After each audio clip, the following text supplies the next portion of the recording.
bang! What is up, our Dunkin' Donuts #1 fans and viewers? Scott Casey Gale here, and today I'm gonna give you my recap and review of Scream 2, my favorite sequel to the 1996 Wes Craven classic Scream, also directed by Wes Craven. I really enjoyed this sequel. I'm gonna read you the back of it and I'm gonna recap it and give my positive thoughts on this. Okay, here we go. Here's the incredible follow-up to the smash hit phenomenon Scream. Away at college, Sidney Prescott thought she'd finally put the shocking murders that shattered her life behind her until a copycat killer begins acting out a real-life sequel. Now, as the history easily repeats itself, ambitious reporter Gail Weathers, Deputy Dewey, and the other Scream survivors find themselves trapped in a terrifying, clever plotline where no one is safe or beyond suspicion. Director Wes Craven, hit-making writer Kevin Williamson team up once again to deliver the big screen's biggest, coolest, edgiest real ride ever.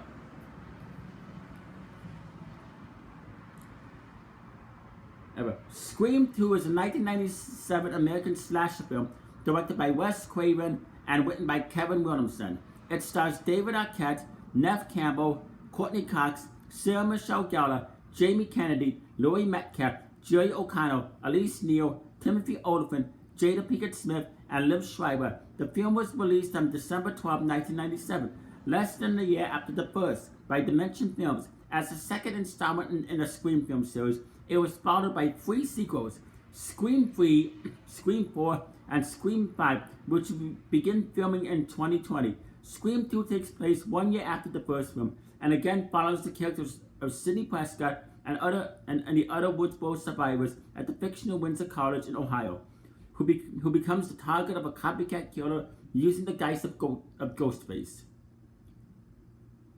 Like its predecessor, Scream 2 combines the violence of the slasher genre with elements of comedy and whodunit mystery while satirizing the cliche of film sequels. Williamson provided a 5-page outline for a sequel to Scream, when auctioning his original script, hoping to entice bidders with the potential of buying a franchise.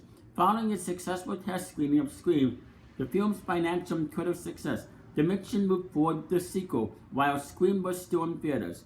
With the principal cast all returning to star, Craven to direct, and Beltrami to provide music, the film suffered from controversy following its significant issues with plot information leaking on the internet, revealing the identity of the killers. Combined with the film's rushed schedule, the script was rewritten. Often pages were sometimes completed on the day of filming.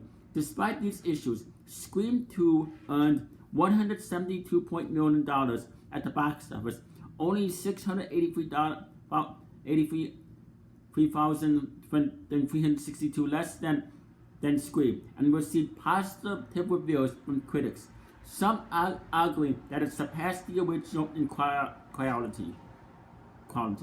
Beltrami received positive critical reception for his score, evolving the musical themes of the characters created in Scream. Although some critics claim that the most memorable pieces from the film were created by composers Danny Elfman and Hans Zimmer.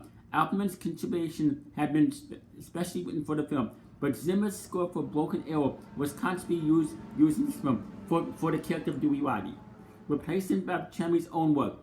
The film's soundtrack achieved moderate sales success, reaching number 50 on the Billboard 200. Plot: Windsor College seniors Maureen Evans and Phil Stevens attempt a sneak preview of Stab, a film based on the events of the first film. During the movie, Phil uses the restroom and is killed by Ghostface. Ghostface enters the screening and sits beside Maureen, who thinks it's Phil trying to scare her before finding blood on his cloak. Ghostface fatally stabs her there, which the audience mistakes it for a publicity stunt until Maureen falls dead in front of the movie screen.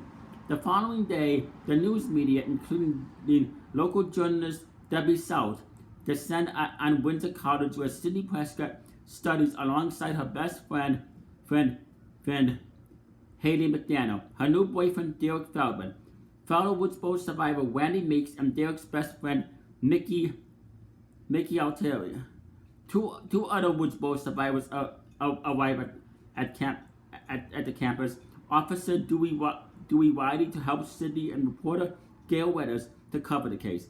Gail tries to stage a confrontation between Sidney and Cotton Weary, who is attempting to gain fame for his exoneration for the murder of Sidney's mother. Maureen Prescott. After Gail forcibly confronts Sidney with Cotton, Sidney angrily hits Gail. Later that evening, Sidney goes to a party with Haley at a sorority house. Ghostface murders the student Cece Cooper. After all the partygoers leave, Ghostface crashes the party and attacks Sidney. Though Derek intervenes, Ghostface injures Derek but flees when the police arrive. Later, after realizing that Cece's real name is Casey, Gail theorizes that the new Ghostface targets students having the same names as the Woods Bowl murder victims. Gail, Dewey, and Randy are talking on the campus lawn when Ghostface calls, hinting that he is watching them. Gail and Dewey decide to search for him while Randy keeps them talking. As Gail and Dewey are looking around the campus, Ghostface drags Randy into Gail's broadcast van and murders him. As night falls, Dewey and Gail reveal the tape of Ghostface killing Randy. The killer attacks him, stabbing Dewey while Gail escapes. Two officers drive Sidney and Haley to a local police station, but Ghostface murders them.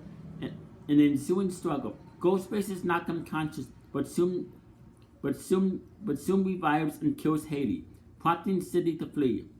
Back at the campus, Sidney finds Derek in the auditorium, tied to a cross. Sidney begins to untie him when Ghostface arrives.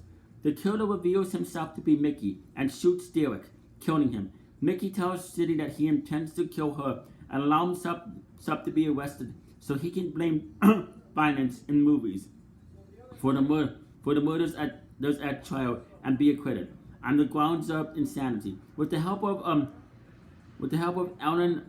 Dershowitz or Jody Cochran as his defense attorney, he then introduces Debbie South as his accomplice, whom Sidney recognizes as Mrs. Loomis, the mother of Billy Loomis, who is seeking revenge against Sidney for killing her son. Mickey explains that Mrs. Loomis paid for Mickey's tuition fee in exchange for his killings. Mrs. Loomis then betrays Mickey and shoots him before Mickey collapses. He shoots Gail, causing her to fall off the stage. Sidney and Mrs. Loomis fight until Cotton intervenes, and Mrs. Loomis holds a knife to Sidney's throat. When Mrs. Loomis attempts to persuade Cotton to let her kill Sidney, Cotton shoots Mrs. Loomis in the throat, killing her instantly. As they debate whether or not Mrs. Loomis is really dead, they find Gail still alive. Mickey suddenly resurfaces and attacks the group, to which Gail and Sidney respond by violently shooting him to death. Sidney turns to Mrs. Loomis's corpse and shoots it in the head to ensure that she is dead. When the police arrive the next morning, Dewey is revealed to still be alive, and Gail climbs into the ambulance with him, rather than taking the opportunity to report to the cameras on the murders, showing that by the end of the movie, she cared more for Dewey than for the notary she always sought. Sidney instructs the press to direct questions to Cotton, rewarding him with the fame that he has been chasing, while moving the attention from herself as she leaves the university campus. And I really enjoyed this sequel. I would give Scream 2 5 stars, 10 out of 10, an 8 triple plus, and 2 thumbs up with. I really enjoyed this. And I really like the Broken Arrow theme they used for Dewey Wiley, because to me it fit his character perfectly. I mean, Dewey was limping in this movie due to being stabbed in the first one. I was really happy that Dewey Wiley survived another stab, because they revealed that when he got stabbed in the back, it went into some old scar tissue, saving his life. I was really shocked to find out that Debbie South was Mickey's accomplice, aka Mrs. Loomis. That was a total shocking, great plot twist. And once again, the actors were great. Like I said, David Arquette was amazing as Dewey Waddy. Courtney Cox was amazing as Gail Weathers. Sidney Prescott was amazing as Sidney Prescott. Jamie Kennedy was amazing as Randy Mix. I was shocked to see him get killed, but I guess in a way it kind of made sense. But yeah, everything about this sequel was just perfect, and it was on point as well. The kills were on point. The acting, the storyline, the plot twist, they were on point. Now I know some people said that it didn't make sense for Dewey to survive again, but after watching him in Scream 3, it actually did make sense for him to survive, because Scream wouldn't be Scream and the sequels wouldn't be Scream without the character of Dewey Waddy. He is an amazing character, and in my opinion, I thought that Dewey Waddy was more useful in Scream 3 than he was in Scream 2. But all in all, well, he was still a great character no matter what. But anyway, comment down below in the comment section. Tell me what you thought of Scream 2, what you liked about it. And were you shocked that Mrs. Loomis was revealed to be Mickey's accomplice? And what did you think of Dewey Waddy surviving again? And a fan of YouTube, if you catch this video, give me your thoughts on Scream and Scream 2, and give me your thoughts on Dewey surviving after being stabbed again. Anyway, you stay classy, live long and prosper, and peace out. And we'll be back here later to do my recap and review of Scream 3 and Scream 4.